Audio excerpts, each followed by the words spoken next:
Welcome to Conversations with Malik, featuring Mona. Hey! What's up, girl? How you doing? I'm fine. How are you? Pretty good. Pretty good. We got our guest for the show today. I'm just gonna Introduce yourself. well, of course, I'm Jeff Jones. Everybody know who I am. No, they don't. They don't? They should. But introduce yourself again. They should know who I am. I'm Jeff Jones. Again, that's Mona. Oh, yes. And Today we got. Shannon G. Can I say Shannon G? Sure. It's Shannon That's G. totally okay. We got Shannon G from Amazing Ventures Child Care Center. Yeah!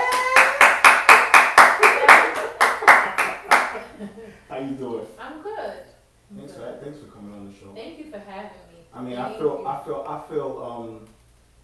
like you didn't have to be invited here because you almost like family. I mean, you family She with is. me. She's not And almost like You're not almost like family. You are family. Yeah. Thank you. I hate to say almost, but for the most part, I feel like I didn't have to invite you. You always welcome here, and after the show, you might even want to come back. Absolutely. Because you welcome, you always welcome. Thank you. I appreciate it. So, how was your drive here? Was it good? It was good. It was good. I Mhm. thought it was going to be a lot of traffic. New York traffic. It's not like Maryland traffic. I mean, So- because we was gonna get you on the phone, but I'm glad you Yes. came to the studio Mhm. and came to get the experience and Yes. how the studio work and stuff like that. So I'm glad you made it. Thank you. I'm glad you made it. Yeah, definitely. So let's talk about Amazing Ventures.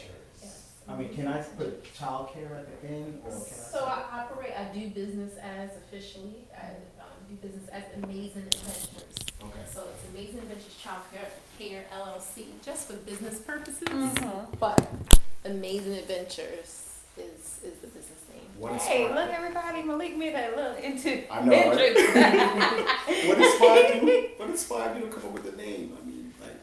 So Amazing Adventures, I always say that every child's learning experience should be amazing. Mhm. So, and every time I teach children, work with children, it's always like amazing to me. Even when the children walk into the center, like into my space, like a little boy said, "Oh my gosh, this is amazing," and I was Wow. like, "Yes, Yes. that's the reaction I wanted." Like I wanted children to walk in and be mesmerized. Okay. And even as I teach them, and I saw them enter kindergarten early when I was working in the school system, I was just like, "This stuff is amazing. Like this is not just average. Right. This is amazing." I'm just like, whenever a child is with me, it will be an amazing adventure. That's what it's going to be. So I just decided to name it that. So what are the ages? So the ages are from 2 to 5 years of age, 5-year olds who haven't started kindergarten yet. So in Maryland, if you don't turn 5 before September 1st, you have to wait another year. Wow. So you have 6-year-olds entering kindergarten in our state. Oh. And So it's different in New York. Yes, absolutely. So sometimes the parents don't have a place for the children to go, and they're 5 years old, and they need that practice, the readiness to when they go into kindergarten, they're completely ready. So it's safe to say that you don't babysit. No Actually. infants, no infants. You must be 2. And the 2-year-olds, I help them learn how to grasp a pencil. We're counting, we're doing those things to get them ready for preschool. So if they do come in at 2, which I don't have a lot of 2-year-olds, but if they do come in at 2, I'm prepping them for the preschool part. Okay. And you know what? New York, they actually transitioning the whole Department of Health into more like DOH, the Board of Education. Yes. So it's so right now the whole thing with childcare is changing here. So as far as the infants, don't you feel like they should be? I mean, like who's accepting these infants out in Maryland? I'm sure there's a place for them too. Sure, absolutely. So there are daycare centers who do infant care, which there's a lane for everything. So Right. I just know that, and so many people ask me, "Well, why don't you care for infants?" I could, but that's just not my lane. I just say that it's not my lane. I would love to, but if I want to put my full attention into getting preschoolers ready to enter kindergarten, I don't see what benefit I would have to the children and their parents if I'm holding an infant, taking care of them, and I'm trying to teach at the same time. Yeah, it's a preschool and kindergarten readiness program that I have. So I can't juggle both. Now, if I wanted to expand it and have a Amazing Adventures Center, and I want infant care, I want to add infant care, I could. But for right now, my focus is on getting preschoolers ready to enter kindergarten. And that's so important because do you feel like most kindergartners or preschoolers, when they go into kindergarten and they haven't had any preschooling, that they're not ready for the school system? Absolutely. There's a study I just read a couple months ago in Maryland because I wanted to see, the demographics, and I think it was about somewhere between more than 50%. Wow. More than 50%. Wow. So children if I'm just putting my child in the kindergarten with no preschooling, what are they not ready for? So it's funny, they're not ready to, I believe it's like counting above 50. So maybe they can count 1 to 50, but then after that it's kind of like sporadic. Maybe they can write their name. Wow. Maybe not. See, and I'll tell my age. In 1990, when I went to kindergarten. Hold on, wait, what? I'm a baby. I'm not up there yet. So that was a little offset when you called him Mr. Jeff. But then she said she was in kindergarten in 1990. Yes. Okay, don't make me feel old. Sorry, I didn't need to do that. But a lot of people that I talk to, and even parents I have the interaction, they honestly think I'm about 21, 20. Right. I just graduated from college. Right. And they don't realize that I have a full family. I've been married for almost 12 years. So it's just and I'm just like, I'm over 30. So I think I kind of have a badge now, just because, I've been the 30 and over group. Right. But yeah, when I was in kindergarten, you didn't have to come in knowing how to write your name. They don't. That's not. Yeah, they don't have a resources It was for different. It was kindergarten. different back then, and so now that's the biggest difference. You have to come in at least knowing how to write your name and identifying it. So if they put it on a piece of paper and you look down, or if your backpack is underneath your name tag, how would you know to identify your name? Even if you didn't know how to spell it, if you can't see it and visualize, this is my name, this is who I am, you're going to be lost amongst 25 other children, 30 children in the classroom. Absolutely, yeah. So those are just the important factors. Now we know childcare is a very delicate type of business. Like you're dealing with children. You should know. You have to please parents because of you got to extra please them because of the fact that they're much more smaller. Now, what inspired you to want to even get into this business? Because, like, for instance, I'm in the child care industry business, and it's like I'm a male, and I know when parents come in, they don't expect to see a male to be catering to the children. So I know I felt a little bit awkward in the beginning when I got in the business, but I felt like I had to prove my point and make a statement. So my inspiration was just having a child. And I looked at your questionnaire, and of course, Shannon, and you talked about your children as well in the questionnaire. So I'd like to hear you tell us, what else inspired you to start this program? Sure. So in addition to my kids, having 3 children, I love working with children. So of course I have to, I know I want to work with children, but, driving down Merrick and I saw, help needed, I was just like, okay, let's see what this daycare is all about.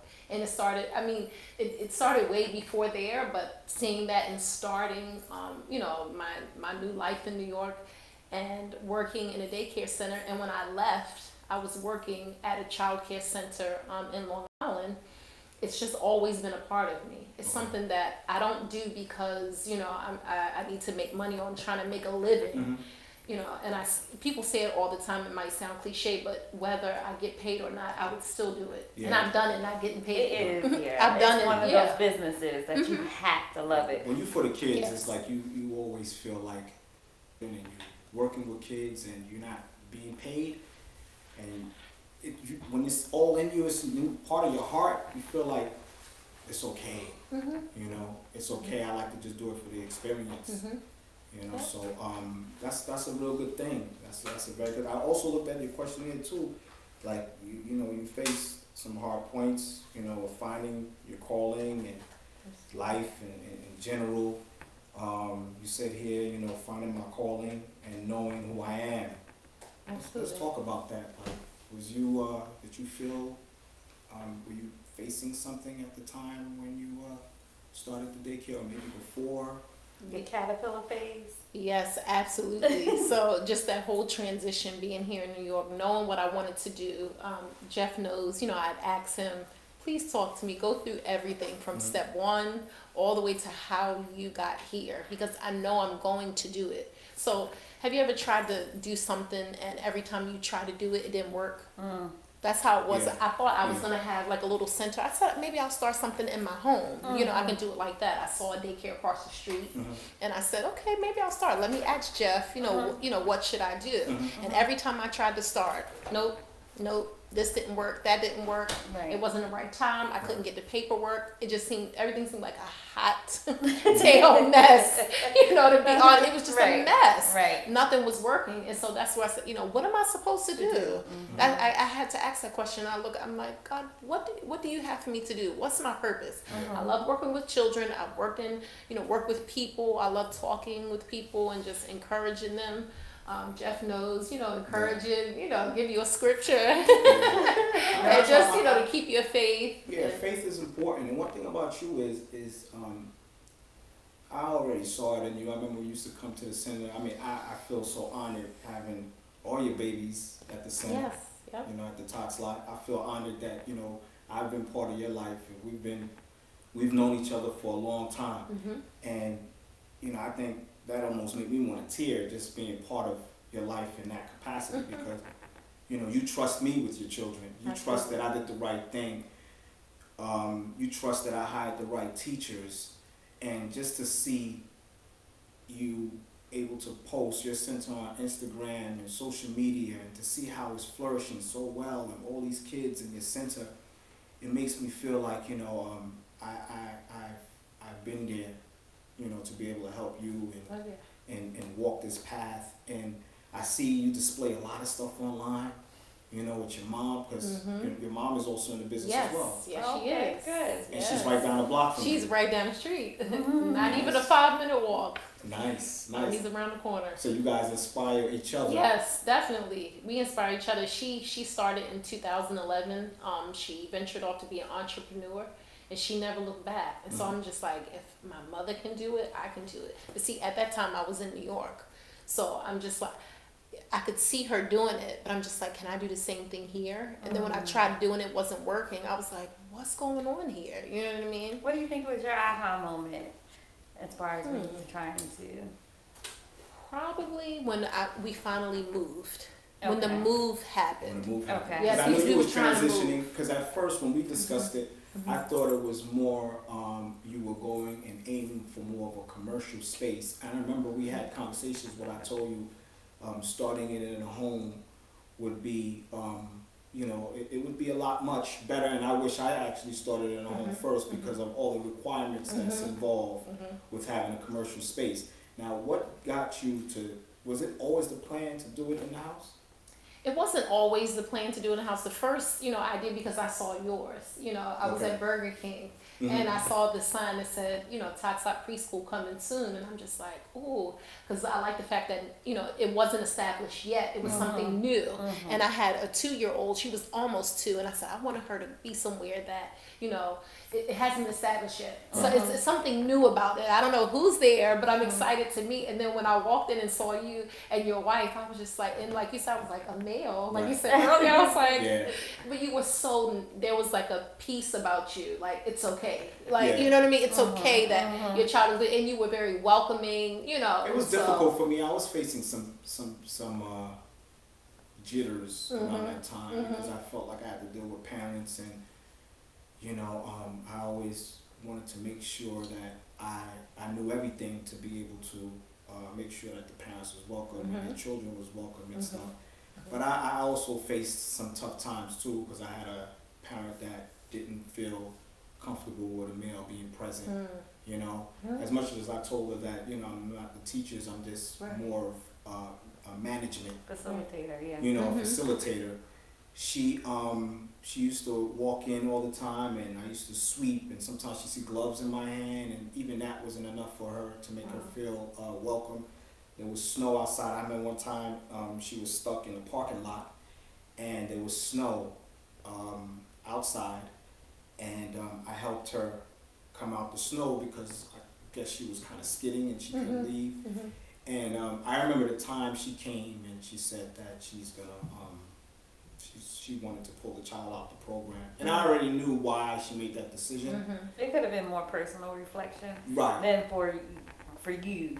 You know what I mean? Instead, you know, many people are scared of men presence when they really shouldn't be, because a lot of kids get violated even by women. That's true. That's true. And it's funny because these kids, because they're children, and I was always there, they would ask me even questions like, can I open up the bathroom door? Sometimes you might have a child that pushed it because the door's supposed to remain open.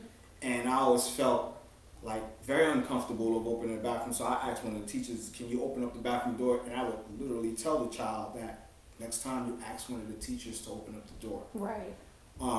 So I kind of didn't want them to feel like they shouldn't ask a male. Because I'm not their parent. Right. But I try to steer them in the right direction. Because I would hate for them to say, oh, I had to pee, or and they'll say to their mom, and Mr. Jeff opened up the door for me, for the bathroom. You know, so like working with kids, it's almost like you gotta think on your feet. Oh, absolutely, absolutely. And I'm sure you have to go through a lot of that. Yeah, you go through different things. But it's so funny because the good always outweighs the not so good. I wouldn't even say it's bad. I'd just say, the not so good things. For me, the hardest part were the times that weren't so good. It was actually establishing the place. Not so much the parents that gave me a hard time. I mean, establishing the place was the hardest part. You think about finances. Are you going to be able to, sustain, yourself, and your family? My husband is 100% supportive. So he's like, baby, if you make $1, if you don't make anything, it's okay. Keep doing it. As you told me, don't go back. Because I was just like, at this point, I'm just going to go back to public school or private school and work, where I know my paycheck comes to me on time. That's the hard part. That's the hard part. At that point, Shannon, you was far in.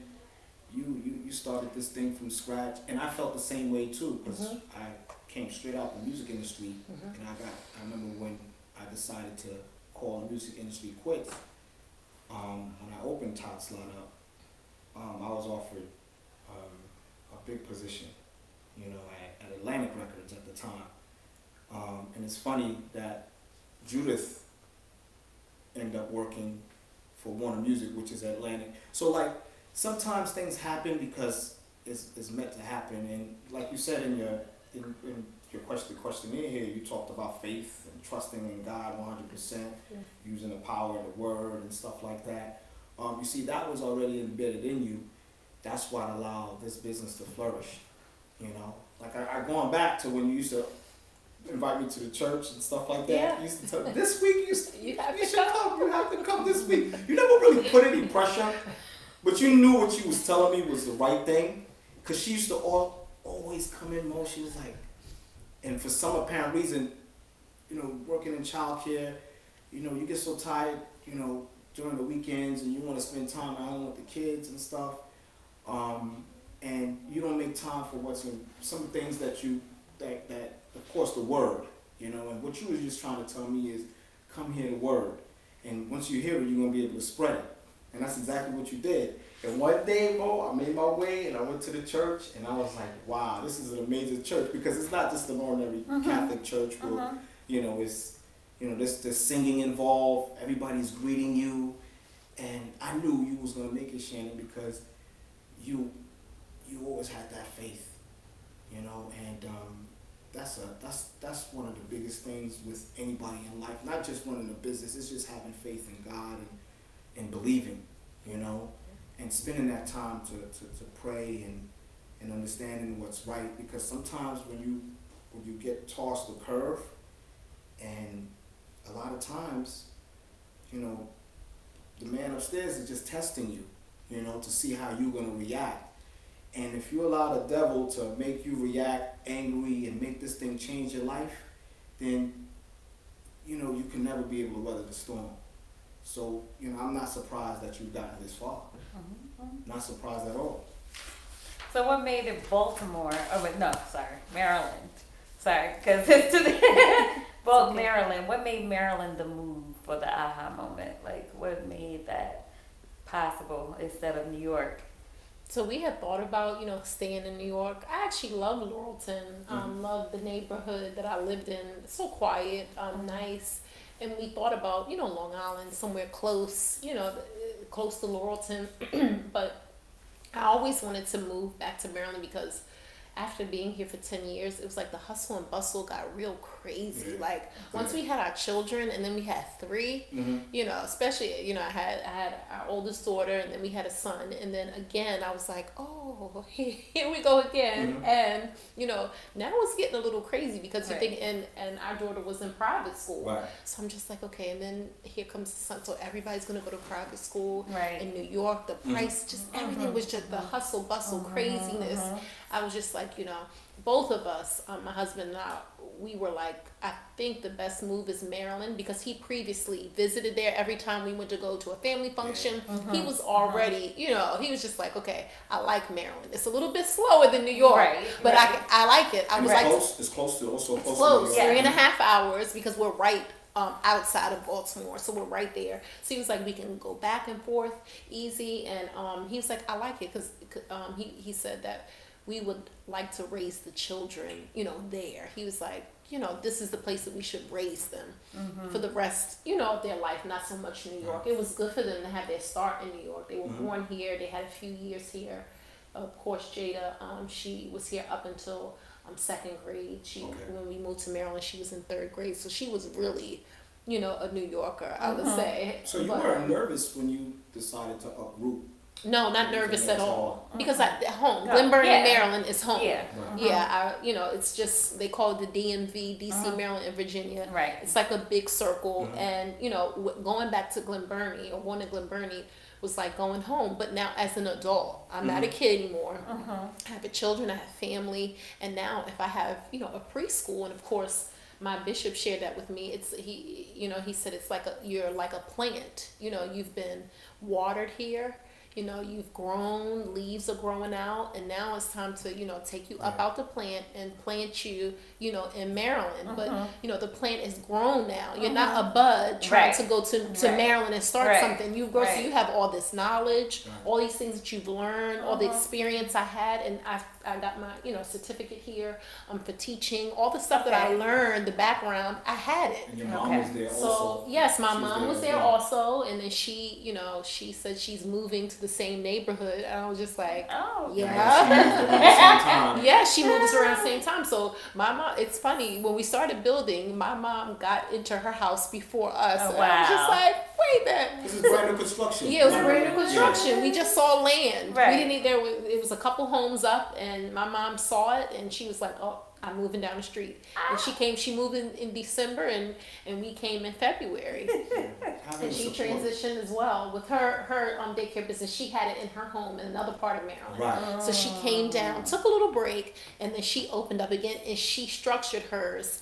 When I shared with her how I wanted to structure mine, because she previously had infants and preschoolers, but she managed to juggle it because a lot of her children were like AP, advanced placement children and such, going into kindergarten, passing the early entry exam, and she did it while taking care of infants. But she said, if I do it again, I want to do it like the way I explained to her. Right. And so she reopened, and she also has a kindergarten, preschool and kindergarten readiness program. Wow. Oh, that's awesome. Right down the street. So basically everything was falling into line. Everything so that's why the move was just like boom, boom, boom, boom, boom. Absolutely. And it was an aha, because it was like, now it's working. Right. Remember I said, nothing was more like, if I tried to do that here, it wasn't working at all. It's a little tough, you know, doing it here in New York because of all the licenses that's involved. And I'm sure out of state is definitely much easier to be able to start a business like this. Here is this, commercial space, even with the homes, is very difficult to kind of set it all up at the house. There's so many restrictions, and it's always constantly keep changing. It's almost like a manual that changes constantly over and over again. We're here in New York. That's what makes this business really tough. And when I decided to make the decision to close Tots Lot, was of course because it was a lease and the lease was up. So in cases like that, if you can't come into terms with the new lease, you have to be able to transition. But it's not like a grocery store where you moving a grocery store or any other type of business. You have to start from scratch and start this whole thing all over again. So it was pretty tough for me to get this thing back running again. And I commend you, Shannon, because you did this thing from scratch at the house, and you always had it in you, and this is what faith does. Absolutely. I definitely commend you. I applaud you, and I also saw in the questionnaire that the whole plan for this is to get even larger, and you're looking at some point you want to do a commercial Yes, facility. absolutely. When the opportunity for land presents itself, I'm taking it. just like that. I'm waiting because, I was inspired from a place that I worked at here in New York before I left, and it was just amazing to see how many children they serviced and the way they did it so accurately and so sufficiently, like seamlessly. And that's so big for me. It's nothing like bringing your children to a center and everything runs smooth. You don't have one person trying to do everything. Right. You ever seen places where it's just a mess? It's like, why is one person trying to do this, that? You have different people that you talk to. It's a smooth transition. And I want to help children with special needs. So I really want, so in the expansion, that's what I want to do, because children need occupational therapists. Yes, they need absolutely. reading therapists. They need speech therapy. And they need that before they enter kindergarten. Sometimes these IEPs, individual evaluation plans, come when they're entering school. Right. So you need that before you get there. Absolutely. And you need those resources. Early intervention. Yeah, so parents have a place to go. So Amazing Adventures will be, I'm just going to say it now, it'll be the go-to place. Right. Do That's you, awesome. Do you occasionally have, because I remember at Tots Lot, we used to have children, where therapists used to come and see certain children, the early intervention. And I used to see these people, they used to come in all the time, and I used to treat them just like normal teachers. I actually even set up an area so they it are. won't be, because that's what they are. And I was told, one of them had told me that, your hospitality is so great, Mr. Jeff, because, when we come here, you have a special area for us to go. I can use either the office, because, the children have to have some kind One-on-one interaction. one-on-one interaction. Absolutely. So I used to have them come in the office, or there was the front area, I used to have them there. They're only there for half an hour, but it helps these kids. And do you have therapists that come to the center? Now I do okay. not have therapists that come into my space, because the space that they need to be able to implement all of these things, most of the time you need more than one particular therapist. Absolutely. To work with the children. So when you have a plan in place, they'll have, at the center, I want it to be a preschool and a children's service center. So they're getting these services all day. Okay. Someone's not just popping in to help them for 30 minutes, and times have changed. So, a couple of years ago, they weren't able to really curtail it like they can now. Right. So, at the center, they have their own offices. So a child will be able to be in the classroom with all the other children, because it's integrated classrooms, and they'll be able to be pulled out for a couple minutes to work on whatever need they have, and then they'll go right back into the classroom. So if they need an array of things, speech therapy, occupational therapy, physical therapy, all those things that they may need, they'll have it right there at the center, because, who wants to go and pay, and in Maryland, a lot of things are private. So you have to, pay for an OT therapist, pay for speech Right. therapists, all Yeah, these that's a outside lot. resources, And it which is adds up. fine, but it's better if you have it in-house, you know, inside one center where we take care of everything. And I love to do family services. There's so many people who may be dealing with depression, anxiety through I thought about families. that too, yeah. Of course, you have a counselor there. Right. My stepfather is a certified family counselor. So why not come to the center and after school hours, Yeah. you can sit with a counselor, and you know, you may be having a problem with your child, how to raise them if they have special needs. Right.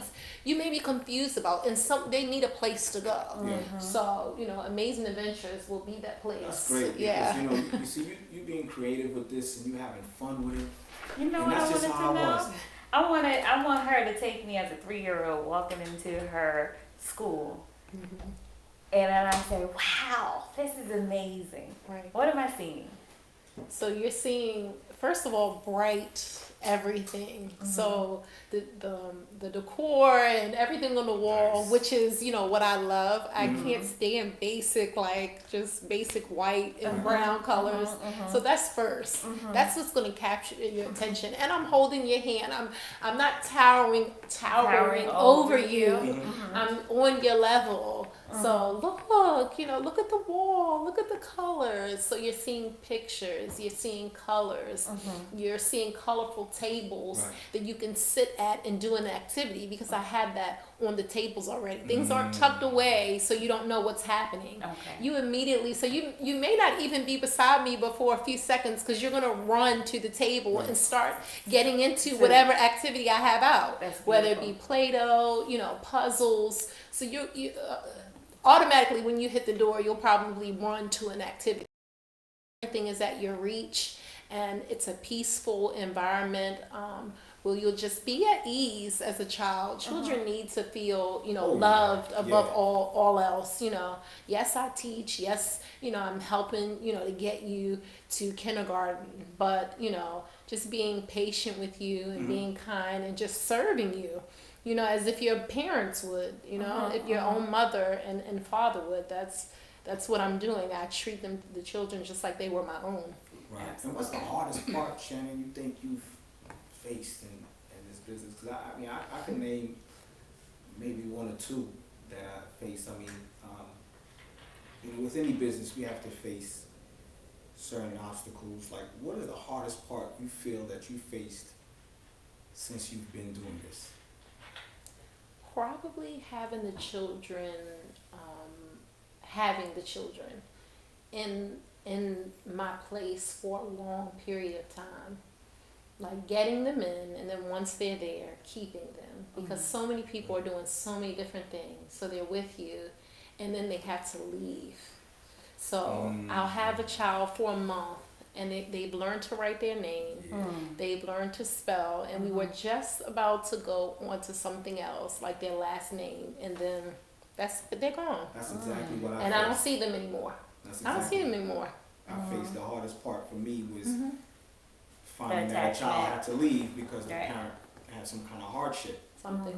You know, because now we get connected to these kids, you know, because we see these kids probably longer than their parents see them, because by the time they get home, they got to go to sleep. So we develop so much of a connection with this child, and then mommy comes like maybe about 3 months later and says she lost her job. So I remember I used to get a few parents that used to fall into hardship, and because it's a private pay facility, that's when I created something that could probably help the parents, and I started doing what you call a drop-in care service, where the child was not, parent wasn't obligated to a tuition. They would use us daily, but they would have to call us to let us know so we could take the child's attendance. They can't just come in and just have the child and say, hey, look, you know, I'm coming here for drop-off. So it used to break my heart to have to see a child go, so that's when I started that whole drop-in care service, and it worked.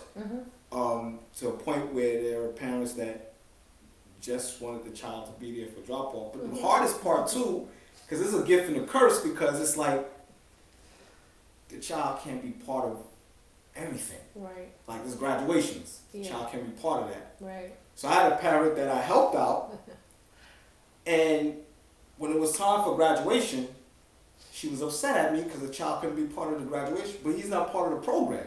He was only a drop-in care service type of child. That was what he was there for. So it gets very difficult when you try to do things and you try to extend that help to a parent. It gets tough. So I could imagine what you have to go through. You know, I definitely could imagine.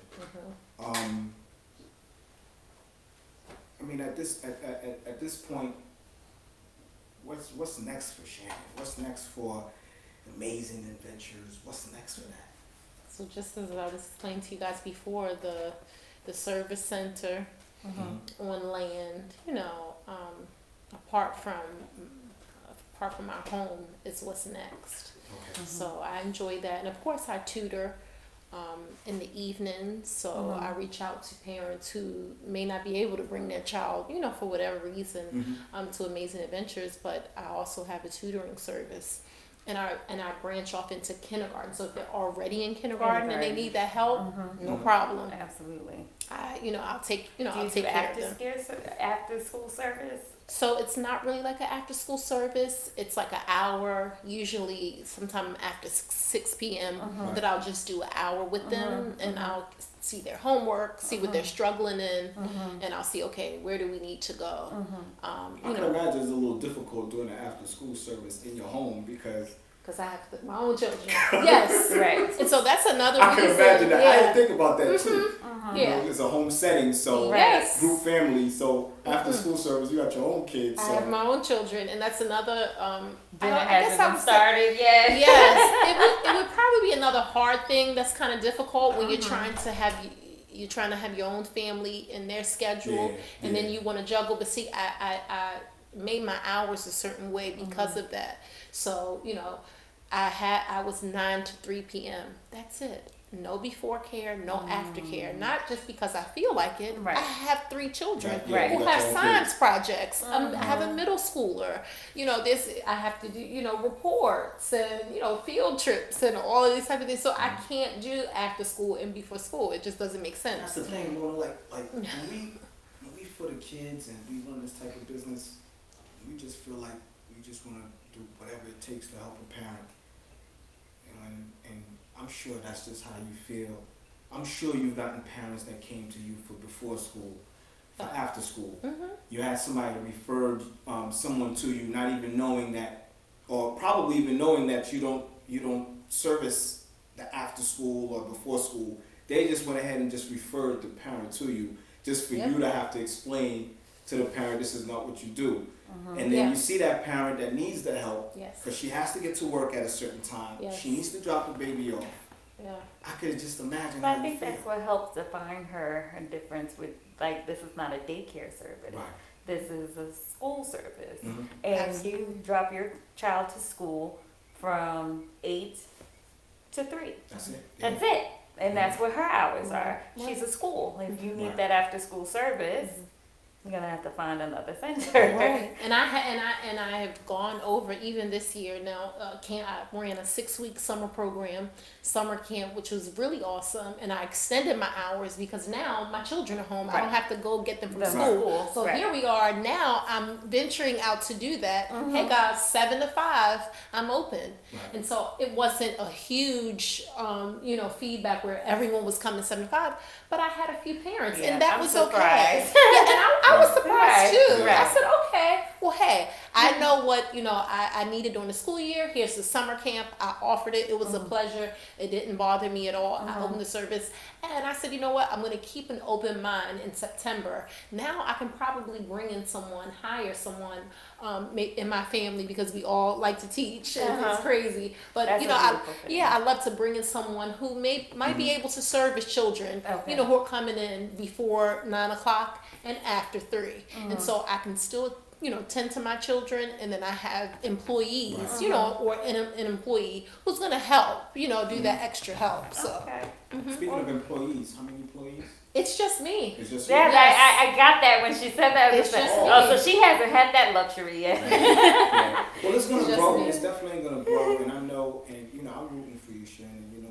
Thank You you. and I, we've known each other for so long, and having good friends is always important, and I feel honored that, you know, I was an inspiration to you, for you to start this program. And before we close the show, Shannon, please, to those that's listening to the show, and let us know how they can find you. Sure. So I have a website. I'm online at www.amazing-adventures.org.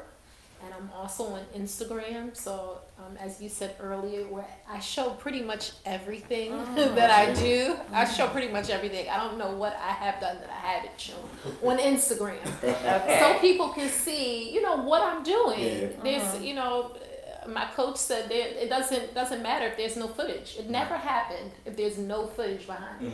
And so, and I believed him, you know. Glenn P. Brooks Jr. taught me that. And he's amazing. He said, you know, you have to have footage. Or it never happened. And I love that. I'm like, yes. Look, footage So, is a gift and a curse. absolutely. So you can tell people what you do all day long. They're not going to believe you unless you show them. Yeah.